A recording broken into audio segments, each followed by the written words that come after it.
আন্দোলনের অসহযোগ কর্মসূচিকে কেন্দ্র করে রবিবারও উত্তাল হয়েছিল বাংলাদেশ।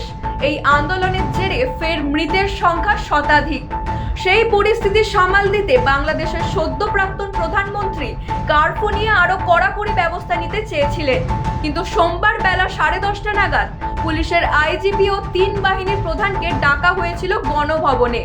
তাদের সঙ্গে হাসিনা এক প্রস্ত বৈঠকও করেন।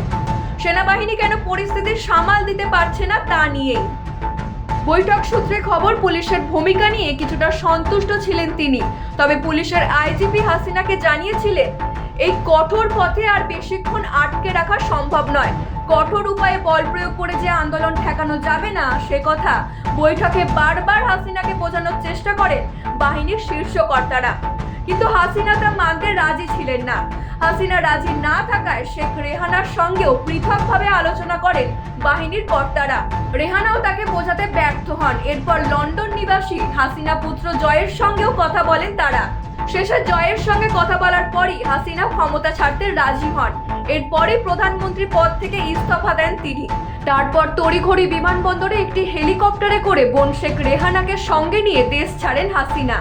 তারপর তিনি সোমবার বিকেল 5:30 নাগাদ দিল্লির কাছে গাজিয়াবাদে ভারতীয় বায়ুসেনা ঘাঁটিতে পৌঁছান। জানা যাচ্ছে দিল্লি থেকে লন্ডনের দিকে রওনা দেওয়ার সম্ভাবনা আছে হাসিনার। তবে শেখ হাসিনাকে কোনো দেশ এখনো পর্যন্ত আশ্রয় দিতে রাজি হয়নি, কিন্তু ভারতবর্ষের সাথে বাংলাদেশের বন্ধুত্বপূর্ণ সম্পর্ক থাকায় সদ্য প্রাক্তন প্রধানমন্ত্রী শেখ হাসিনাকে নিরাপদ স্থানে থাকার জায়গা দেওয়া হয়েছিল সোমবার রাতে। মঙ্গলবার সকাল 9টায় হিন্ডন থেকে ছাড়ে বাংলাদেশ এয়ারফোর্স বিমান।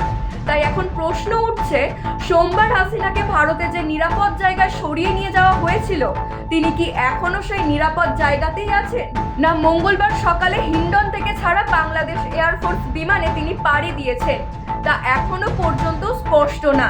এই নিয়ে চলছে নানান জল্পনা। আরো তথ্য জানতে চোখ রাখুন আরবি নিউজ।